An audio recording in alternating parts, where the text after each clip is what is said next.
മടിവാളയിൽ മലയാളി പെൺകുട്ടി പീഡനത്തിനിരയായ സംഭവത്തിൽ പ്രതിയായ ഹൈനസ് കുറ്റം സമ്മതിക്കുന്ന വീഡിയോ ഇന്ന് പുറത്തുവന്നു. ചെയ്ത തെറ്റിന് കൂട്ടുകാരോട് മാപ്പ് പറയുകയാണ് അയാൾ. നിയമസഹായം തേടിയെത്തിയ പെൺകുട്ടിയെ പരിഹസിച്ചും അപമാനിച്ചും തിരിച്ചയക്കാൻ ശ്രമിച്ച ബംഗളൂരു പോലീസും കണ്ടുകാണും ഈ വീഡിയോ. പീഡന പരാതി ഉന്നയിച്ച പെൺകുട്ടിയെ മുൻവിധിയോടെ സമീപിച്ച പോലീസുകാർക്കുള്ള മറുപടി കൂടിയാണ് സംസാരിക്കുന്ന ആ തെളിവ്. പ്രതി ഹൈനസ് കേരളത്തിലേക്ക് കടന്നു എന്ന സൂചന ലഭിച്ചതിന് പിന്നാലെ കർണാടക പോലീസ് സംഘവും കേരളത്തിൽ എത്തിയിട്ടുണ്ട്.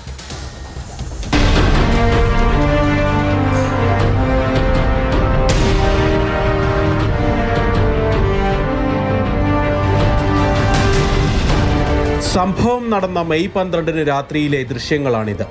പെൺകുട്ടിയെ ബലാത്സംഗം ചെയ്ത പ്രതി ഹൈനസിനെ സുഹൃത്തുക്കൾ ചോദ്യം ചെയ്യുമ്പോഴാണ് പ്രതി ചെയ്ത തെറ്റിന് മാപ്പ് ചോദിക്കുന്നത്.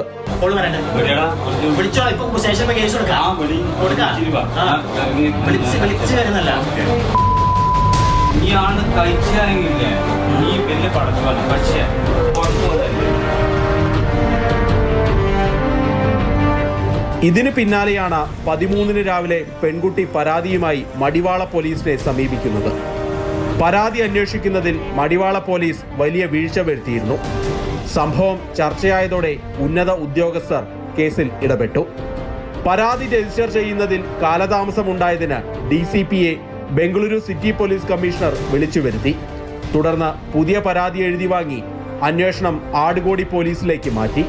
ACPക്കാണ് അന്വേഷണത്തിന്റെ മേൽനോട്ട ചുമതല.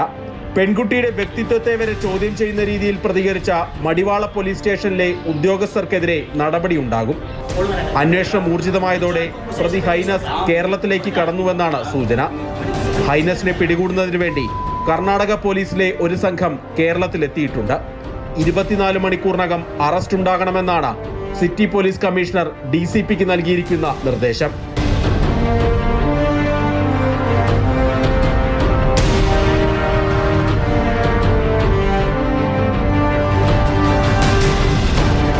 മാതൃഭൂമി ന്യൂസ്, ബംഗളൂരു.